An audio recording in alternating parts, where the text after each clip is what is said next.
Okey müəllimlər, inşallah ki, bu günləri mən sizlərə keçəcəm. Interrogative questionlarımızı, yəni sual cümlələrimizi, sual cümləsinin növləri barəsində gəlin birinci növbədə sizlərə danışaq. Görək sual cümləsi nədir?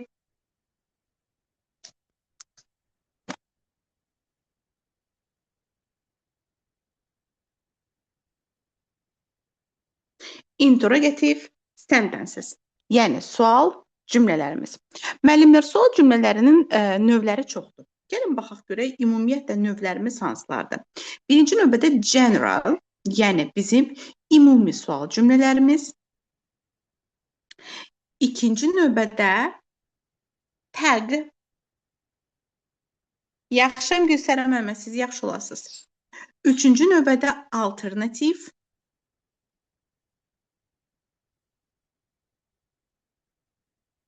Dördüncü növbədə bu günləri keçəcəyimiz special və təbii ki, başqa sual növlərimiz də var bizim. Hansı ki, echo questionlardır, embedded questionlardır. Onlar da inşallah ki, toxunacaq toxunmağına. Sadəcə olaraq hələ ki, bizə növ baxımından lazımdırsa, interrogative questionlarımızın 4 dənə növü var. Hansı ki, tagdir, generaldır, alternativdir və specialdır. Bu günləri sizlərə special keçiriləcək müəllimlərimiz. Niyə specialdan başlayıram əslində? Onda deyim ki, ən çətini specialdır sözün açığı. Yəni, çətin hissəsi specialdadır. Digər hissələrində elə bir çətin bir şey yoxdur. Ona görə birinci elə specialdan başlamaq istəyirəm sizlərə keçmək üçün. Okey, gəlin birinci növbədə mən yazım. Yazandan sonra ətraflı sizlərə başa salaram.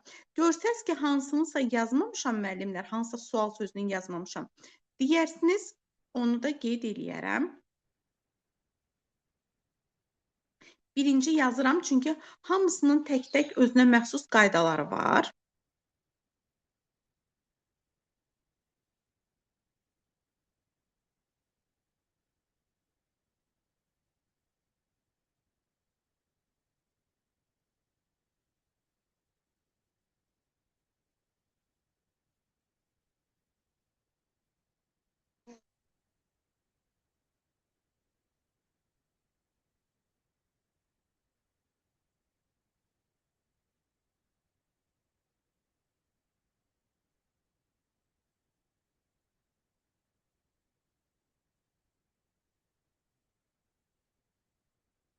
Sizə mən yazdıqca baxın görün hansını yazmıram. Unutmuş ola bilərəm hansınızsa, ona görə mütləq şəkildə.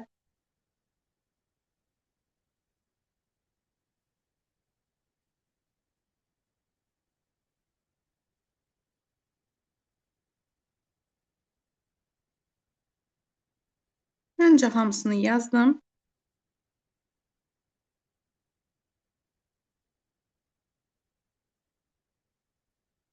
Okey müəllimlər, məncə hamısını yazdım. Yenə də gəlin baxaq görə hansısa yadımdan çıxmış olsa, siz yadıma salarsınız, onu qeyd edərəm.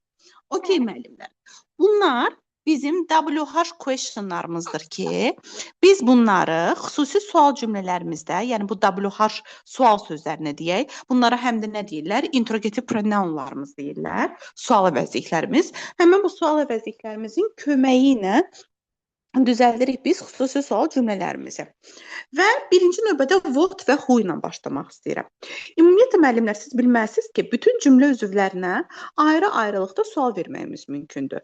Yəni, ta ki, mübtədanın, tamamlığın, canım sənə desin, nə bilim, zərfliyimizin, yer zərfi, zaman zərfi, səbəb zərfi, miqdar zərfi, yəni hamısına, təyinə, tamamlığa, bütün cümlə üzvlərinə ayrı-ayrı sual verməyimiz mümkündür.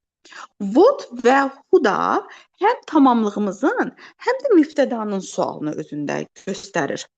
Çünki what həm nədir, həm nəyidir.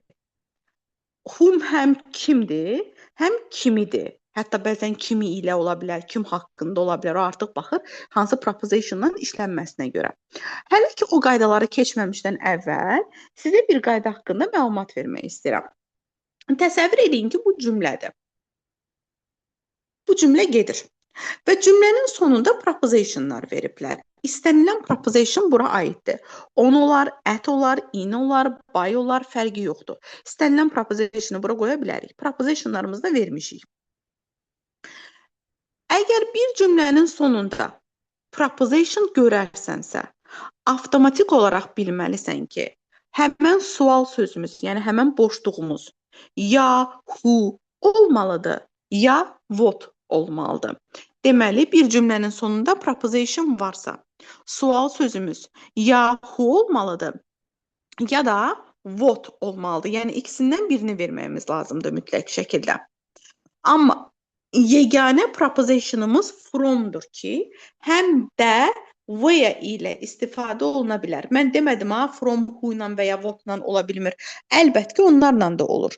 Amma həm də where ilə ola bilir. Where from ifadəsi də ən bəsit ifadədir də yadımızda saxlaya biləcəyimiz. Normalda sən who from kimdən, what from nədən, amma where from da deyə bilərsən haradan ifadəsi kimi. Amma where-dən sən başqa propositionlarımızı istifadə edə bilməzsən. Where in, where on, where at mümkün deyil onlar. Yeganə fromdur ki, where ilə istifadə oluna bilir. Bu oldu bizim birinci qaydamız. Qaydamız nə oldu müəllimlər? Bir cümlənin sonunda proposition varsa, nöqtələrin yerinə ya who olmalıdır, ya what olmalıdır. Yeganə propositionumuz nə oldu? From oldu ki, həm də where ilə istifadə oluna bilər. Bu getdi bir kənara. Növbəti qaydamız. Növbəti qaydamız bu boşluqdan, buradan, ta ki bura qədər olan bütün sual sözlərimizdən sonra isim gəlməlidir. Canlı, cansız heç bir fərqi yoxdur. Sadəcə, how many-dən sonra isimlərimiz cəmdə, how much-dan sonra isimlərimiz sayıla bilməyən olmalıdır. Bu arada müəllimlər, keçən dəfə bir müəllim yoldaşımız belə bir şey dedi mənə. Dedi ki, müəllimə, axı what, məsəl üçün, sort of insana demək olmaz, hansı sort. Yox, demək olar müəllimlər. Yəni, bu ifadələrin heç birinin canlıya, cansıza heç bir aidiyyatı yoxdur. Hətta belə bir ifadədə işlətdik ki, axı siz demişdiniz ki, which cansızlarla istifadə olunur. O, bağlayıcı olaraq cümlənin ortasındadır. Mən egol which deyə bilmərəm. Amma which girl deməyimdə heç bir əngəl yoxdur. Yəni, sual sözü olaraq canlıya, cansıza heç bir aidiyyatı yoxdur. Hamısından sonra isim gəlməlidir. Bir dənə how many-də və how much-da ismin sayıla bilib, sayıla bilməməsinin fərqi var. Which-dir, how many-dir və how much-dır. Bu üçündən sonra. Of gəlsə də olar müəllimlər, gəlməsə də olar. Deməli, which-dən, how many-dən və how much-dan sonra of gəlsə də olar, gəlməsə də olar. Yəni, bu bizim özümüzdən asılıdır. Amma what kind of, what type of, what sort of mütləq şəkildə of ilə işlənməlidir. Əgər onun yanında ofunu verməzsənsə, o zaman yanlış olacaq. Deməli, kind of, type of, sort of mütləq şəkildə of-la işlənməlidir. Amma which, how many, how much of-la ola da bilər, of-suz da işlənə bilər. O artıq bizim özümüzdən asılıdır. Bir də xatırlatmaq istəyirəm ki, müəllimlər, which of-dan sonra isimlər cəmdə, xəbər isə təkdə olmalıdır. Which of the men is, which of the girls is. Yəni, which of-dan sonra isim cəmdə, xəbər təkdə istifadə olunur. Bu arada kiminsə sualı olsa mütləq şəkildə ya səsini açsın, ya da chat bölməsində yazsın. Okey. Davam edirəm müəllimlər. Davam edəcəyik nə ilə bağlı? Whom yazmışam. Növbəti ilə whom-la davam edeyim. Əslində əzlərim, müəllimə deyir ki, ha, ofunu yazmamışsınız. Yaxşı eləmişik müəllimə, gözlüyüm. Bir dənə bura yazaq. Nə gözəl yadıma saldınız. Okey, halfım çox vacib qaydadır. Baxın müəllimlər, yenə müəllimə kimi sağ olsun yadıma saldı. Baxın görün hansını yazmamışamsa mütləq şəkildə deyin yazın. Whom. Əslində whom-un belə bir xüsusi qaydası yoxdur. Sadəcə olaraq whom nə deməkdir? Whom kimin kimə deməkdir də, düzdür? Kimin kimə deməkdirsə, artıq bunun necə deyək? Elə bir ki, proposition-u özündədir də. Sən artıq götürüb whom cümlənin sonunda nə bilim with, cümlənin sonunda to, cümlənin sonunda in, at falan verə bilməzsən. Whom onsuz da ki, sanki öz proposition'ı kimi kimə demək olduğuna görə sanki öz proposition'ı öz tərkibində saxlayıbdı. Ona görə yanında götürüb əlavə bir proposition verməyimiz mümkün deyil. Amma cümlənin sonunda. Əvvəlində isə əzlərim. Sən götürüb belə bir şey deyə bilərsən əlbəttə ki. By whom, to whom, with whom. Yəni, whom-un əvvəlində proposition var, amma whom-un sonrasında, yəni cümləmizin sonunda propositionımız yoxdur. Okay, how-la bağlı danışaq. Müəllimə də how for yazıb deyil, onun da barəsində bir şifahi söz deyərik. Əslində, çox bəsit qayda olmasına rəğmən, çox belə savadlı tələbələrimdən how-la bağlı çox yanlış fikirlər eşitdiyimi xatırlayıram. Götürüb bilirsiniz nə edirlər? Belə deyir, misal üçün. How books. Deyirəm ki, how books nədir? Nə deməkdir ki? Deyir, necə kitab. Əzlərim, how bilirsiniz nəyin necəliyidir? Hərəkətimin necəliyidir. How manner bildirir. Tərzi hərəkət zərfidir. Ay yaşa püstə. Hərəkətə aiddir. Sən kitabın necəliyinə which books deyə bilərsən. What kind of books deyə bilərsən. Hətta what books deyə bilərsən. Çünki what'un da hansı mənası var. Amma sən how books deyə bilmərsən. How mənim hərəkətimin necəliyini ifadə edir. Manner bildirir. Tərz hərəkət zərfinin sualıdır. Ona görə də özündən sonra bəli ismi olmur. Amma how for nədir bu arada? Hansı uzaqlıqda, yəni nə qədər uzaqlıqda məsafəni bildirir sadəcə olaraq. Məsafəyə sual verəndə how for-la veririk. Xüsusi bir qaydası isə yoxdur təbii ki. Why nə deməkdir müəllimlər? Why niyə deməkdir? Hansı səbəbə deməkdir? Biz bilməliyik ki, how cümləmizin sonunda for verməyimiz mümkün deyil. Yəni sən why for deyə bilməzsən. Why for nə deməkdir ki, niyə üçün? Yəni niyə üçün ifadəsi ola bilməz də. What for deməyimiz mümkündür. How for deyirəm də. So why for deməyimiz mümkün deyil. Amma ki, əmması təbii ki var. Why did you do it for? Yanlışdır təbii ki müəllimlər. Çünki bayaq dediyimiz kimi why for niyə sən niyə üçün sən bunu etdin? Olmur da nə üçün etdin? Yəni burada bəli. Burada why-ın yerinə biz təbii ki what yazmalıyıq ki, what did you do it for olsun. O zaman nə üçün etdin olmuş olar. Amma why did you do it for me? Əgər for-dan sonra hər hansı bir belə deyək, obyekt istifadə olunarsa for me deyərəmsə, o artıq mənim üçün niyə bunu mənim üçün etdin? Yəni oradakı artıq mənimə aid ifadədir də. Yəni o for təklikdə olsa why for olmaz. Amma for-dan sonra hər hansı bir object istifadə olunarsa, onun why ilə yaxından uzaqdan heç əlaqəsi yoxdur. O zaman verməyimiz mümkün olacaq. Bu da belə getdisə müəllimlər, indi isə gəlin birazca zaman belə deyək, zərflərimizdən danışmış olaq. When-dən başlayaq müəllimlər.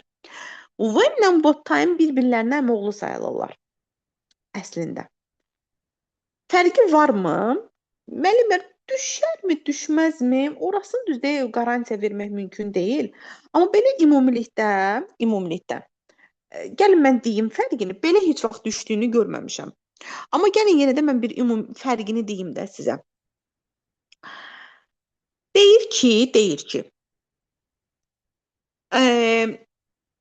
when nə zaman bizə gələcəksən? O da deyir ki, sabah. Bu when'dir. Nə zaman bizə gələcəksən? Sabahları saat 5-də. Bu what time-dır. What time hansı vaxtda? Yəni tam olaraq daha belə dəqiq vaxt mı deyək? Daha dəqiqliyi istəyir də, yəni what time. When isə ümumilikdə haçan gələcəksən? 5 ildən sonra.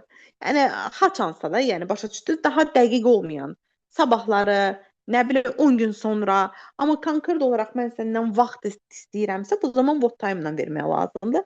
Fərqi sadəcə budur, belə bir xüsusi bir fərqi isə yoxdur. Biz bilməliyik ki, bir cümlə bitmiş zamandadırsa, onun sualını biz when ilə və ya what time ilə verməyimiz mümkün olmayacaq. Çünki when-dən və what time-dan sonra bizim bitmiş zamanlarımız gələ bilməz əzizlərim. İndi gəlin bir cümlə yazaq. Yazıram ki, I have been there lately. Lately-də altından çiçək kimi xətt çəkirəm. Və sizə deyirəm ki, lately-yə sual verin. Ona ümumiyyətlə bir sual sözünə sual verməyimiz üçün onu tərcümə edək Azərbaycan dilində. Görək hələ nədir ki onun mənası. Son zamanlar nə zaman gördünüz? Mən demədim hansı müddətdə, haçandan bəri, nə qədər müddətə. Mən son zamanlar deyəndə onun sualını nə zaman deyirəm. Nə zaman deyirəmsə, təbii ki, bunun sualını ya sən when ilə, ya da əlbəttə ki, what time ilə verməlisən. İndi ikisinin də qaydası eyni olduğuna görə mən biri üzərindən danışacağam. Yəni when üzərindən danışacağam, amma what time-da da eyni qaydadır. What time have you been there? Yazıram və üzərindən gözəlcənə bir xətt çəkirəm. Çünki when-dən sonra bitmiş zamanlarımız və ya what time-dan sonra bitmiş zamanlarımız gələ bilmir. Gələ bilmirsə təbii ki, burada da verməyimiz mümkün olmayacaq. Bəs yaxşı. Bu cümlənin sualında neyniyək? Məcburam when-dən sual verməyə. Bəli, məcbursan. Başqa yolun yoxdur. Ya when-də, ya what time-də. Sən sualını, lately sualını başqa heç nə ilə verə bilməzsən. When-lə vermək məcburiyyətindəyik. Verdik. Cümləmizin zamanını dəyişirik müəllimlər. Zamanını dəyişəndə götürürük, neynirik? Bir də ümumiyyətlə başa düşməli qayda deyil müəllimlər. Konkret olaraq əzbərdir. Keçirdin cümlənin zamanını keçmiş sadə zamanımıza. Yəni bunu niyə belə elədim? O sualınızın cavabı məndə yoxdur. Yəni niyəsi yoxdur, qaydası budur. Yalnız və yalnız keçmiş sadə zamanımıza keçirik. When-dən sonra have işlənə bilməz deyə neyniyəcək? When was deməyək, were deyək. Were you there lately? Sənə sual verdim də müəllimlər, ona görə. When were you there lately? Nə zaman orada olmusan? Olmuşdun daha doğrusu. Deyəcəksiniz ki, müəllimə, niyə indiki sadəyə yox, keçmiş sadəyə keçirdim? İndiki bitmiş olsa da müəllimlər, hərəkət bitib də artıq. Bitibsə demək keçmişdə qalıb. Yəni bir məntiqi açıqlaması sadəcə budur. Sən indiki sadə zamana keçirsən, onda gələk mənə hərəkətin vərdiş halını almış olsun. Burada vərdişlikdən söhbət getmir axı. Yəni olub və bitib, bitibsə artıq qalıb keçmişdə. İndiki bitmiş olmasına baxmayaraq. Okey. İndi sizdə belə bir qaranlıq suallar qalacaq. Deyəcəksiniz ki, mən səhv elədim, sildik. When were you there? Keçmiş bitmiş olsa da keçmiş sadə. Fərqi yoxdur. Hansı bitmiş olur olsun, keçmiş sadəyə keçməlidir. Fərqi yoxdur. Hansı zaman, yəni hansı gələcək bitmiş də olsa eyni qaydada keçmiş sadəyə keçəcək. Nəsə deyəcəkdimsə, deməli, sizdə belə bir sual yarana bilər ki, niyə how long-la vermədik, niyə since when-lə vermədik? Gəlin biraz da onun haqqında danışaq.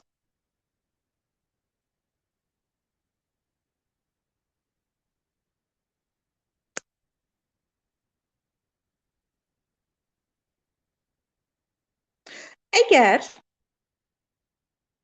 altından xətt çəkdiyimiz sözün içərisində for varsa, o zaman o sual sözümüz mütləq şəkildə how long ilə verilməlidir. How long have you been there?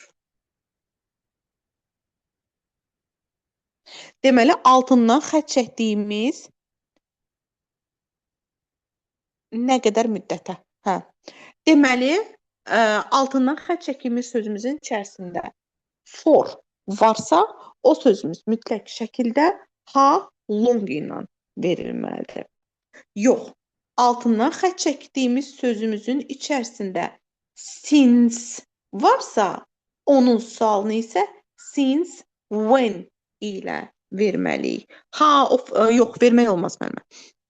Deməli, altından xətt çəkdiyimiz sözün içərisində for varsa, onun sualını how long-dan veririk. Since varsa, since when-dən veririk. Düzdür. Əslində since-in də sualını how long-dan verməyimiz mümkündür. Yəni altından xətt çəkdiyimiz sözün içərisində since varsa, onun da sualını how long-dan verə bilərik. Amma ən gözəl variant təbii ki, since when-dən verməyimiz olacaq. Bu arada xatırlatmaq istəyirəm ki, how long-la how long ago-nun əlbəttə ki, fərqi var. Nədir fərqi? How long ümumiyyətlə bütün zamanlarımızdan istifadə oluna bilər. Bunu çox yanlış biz bilirik ki, bunu mənə də çox deyirlər ki, müəlliməm, bu cümlə misal ki, gələcək zamandaydı. Ona görə bu cümləni, misal üçün belə bir cümlə çıxır qarşımıza. How long will you stay there? Deyir ki, müəllimə, bu cümlə yanlışdır. Deyirəm, niyə yanlışdır ki? Deyir ki, how long-dan sonra bitmiş zaman işlənməlidir. Yox, onun kim deyib ki, how long-dan sonra bitmiş zaman işlənməlidir? How long sadəcə müddəti bilir. Orada nə qədər müddət qalacaqsan, müddəti bildirir. Sənin üçün orada hansı zaman olmasının heç bir önəmi yoxdur. Bütün zamanlar ola bilər. Əlbəttə ki, ən çox bitmiş zamandan istifadə olunur, amma bütün zamanlarımızdan da gələ bilər. Amma how long ago yalnız və yalnız hansı zamandan istifadə olunur bilər müəllimlər? Əlbəttə ki, tərkibində ago olduğuna görə yalnız keçmiş sadə zamanımızla istifadə olunur. Bu da belə getdisə, since when dedik, how often qaldı elə biləm ortada, hə? Müəllimə, keçmiş sadə zaman dediniz. Bəli, keçmiş sadə zaman. How long ago ilə. Çox sağ olun. Siz sağ olun mənim. How long? Boğulduq. How often? Okey müəllimlər, indi gəlin how often barəsində danışaq. Ümumiyyətlə how often bizim Azərbaycan məncə onun qarşılığı yoxdur. Hansı tezlikdəmi, hansı sıxlıqdamı belə tərcümə olunur. Özündən sonra yalnız indiki sadə zaman istifadə olunur. How often do you go to school? Nə qədər, hansı tezlikdə, yəni neçə gündən bir, neçə dəfə belə deyək də, dərsə gedirsən. Yalnız present simple tense formla istifadə olunur. Yalnız indiki sadə zamanımız ilə cümlədə istifadə oluna bilər. Present simple. Bu oldu müəllimlər, səhv etmirəmsə hamısını dedim. Bu oldu bizim xüsusi sual cümlələrimiz və xüsusi sual cümlələrimiz, sual sözlərimizin qaydası. İndi isə tək-tək başlayaq. Bəzi qaydalarımız var ki, onlar haqqında danışaq. Birinci how much-la bağlı danışmaq istəyirəm müəllimlər. How much? Normalda biz bilirik ki, how much özündən sonra sayıla bilməyən isimlərimizi tələb edir. How much money, how much information, misal üçün. Amma bəzi ifadələrdə biz how much-dan sonra isim görməyə də bilərik. Yəni, how much-dan sonra isim verməyib, özündən sonra birbaşa xəbər gəlibdir. Qiymət bildirir. O zaman how much-ın mənası neçəyədir deməkdir. How much was it? Və ya how much were they? How much was it? Bu neçəyədir? How much were they? Onlar neçədirlər? Burada artıq how much-dan sonra isim olmadığına görə sən avtomatik bil ki, how much o bizim bildiyimiz how many-nin how much-ından deyil. Bu how much sadəcə neçədir mənasındadır. It təkdə olduğuna görə xəbəri was, z cəmdə olduğuna görə xəbəri were şəklində verirəm. Ya da how much does it cost? Ya da how much do they cost? Olmuş olacaq. Bir qayda olaraq yadda saxlamalısınız ki, to be feili olan yerdə costdan istifadə edilməz.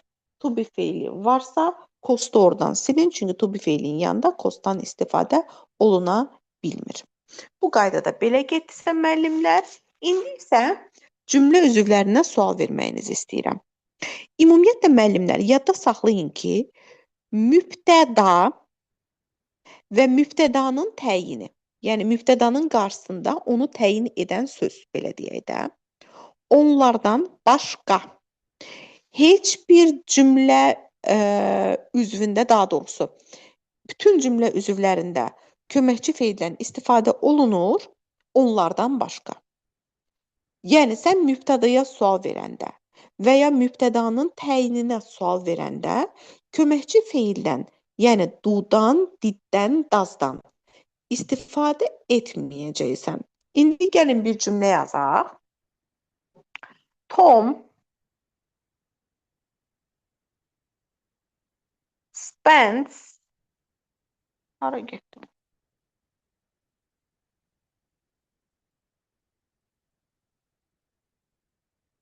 Tom spends his holiday with his mom. Tutaq ki, spent yazıram müəllimlər, keçmiş zaman olsun. Spent his holiday with his mom. Tutaq ki, at London.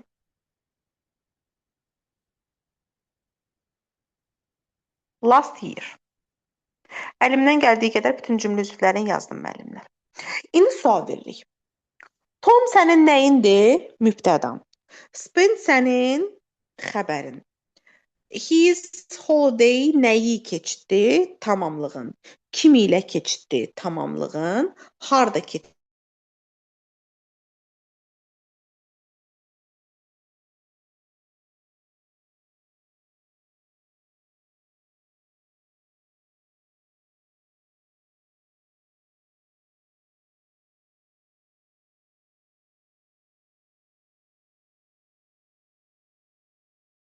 With his mom, bla bla bla. Sadəcə olaraq cümlə indiki zamanda olarsa, who spends yazmamız lazım olacaq. Çünki niyə? Sən who'nun kim olduğunu bilmirsən. Who'nun kim olduğunu da bilmədiyimizə görə üçüncü şəxsin təkində who spends formasında yazırıq. Who spends. Qalan bütün, belə deyək, zamanlarda hansı zamandırsa, nədirsə, necədirsə, elə olduğu kimi də yazmamız lazım olacaq. Keçmiş bitmişdi, keçmiş bitmiş. İndiki bitmişdi, indiki bitmiş. Hamısında olduğu kimi. Bir dənə üçüncü şəxsin təkində S şəkilçisi qəbul edir. Burada da keçmiş zaman olduğuna görə who spent his holiday with his mom, nə bilim, bla bla bla bla şəklində verdik, getdi. Bu mübtədamızın sualı. Xəbərə sual verməyimiz müəllimlər yalnız və yalnız bir yolla olur. What do you do? Misal üçün, o neynə? What does Tom do? Tom neynədir? Xəbərə ancaq bir sual sözü, bir dənə sual cümləsi var. Yəni standartdır da, yəni belə deyək. Zaman dəyişikliyi falan da eləmirik. Nədirsə elə ondan da veririk. Ona görə ona toxunmuram. İndi tamamlığa sual veririk. His holiday. Tətilini, nəyi? What? Sonra baxırıq cümləmiz hansı zamandadır? Spent keçmiş zamandadır. Did Tom spend? What did Tom spend?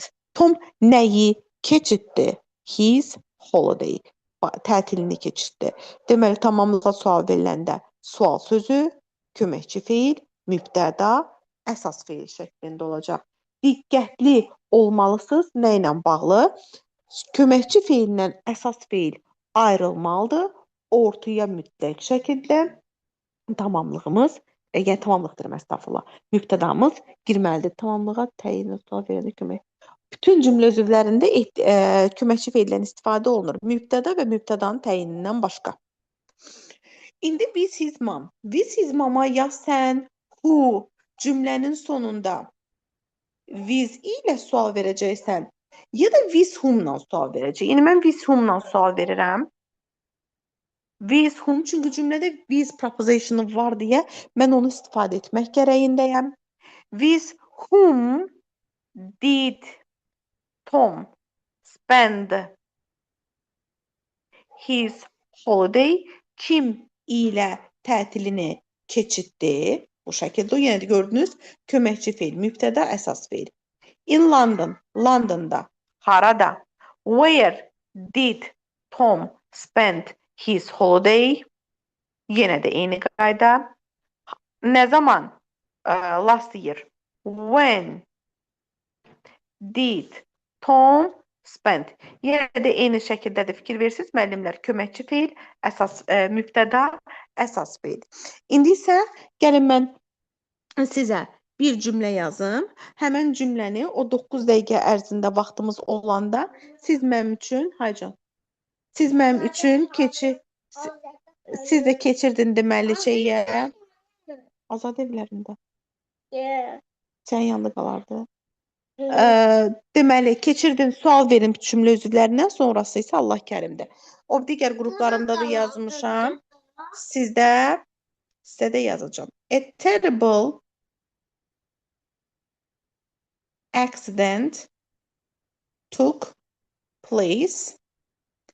I saw a terrible accident. İmtahan cümləsidir bu arada müəllimlər. Bu imtahanda uzun idi. İndi qısaltdım. Deməli, ayrı-ayrılıqda həm accidentə sual verirsiniz, həm terrible'a sual verirsiniz.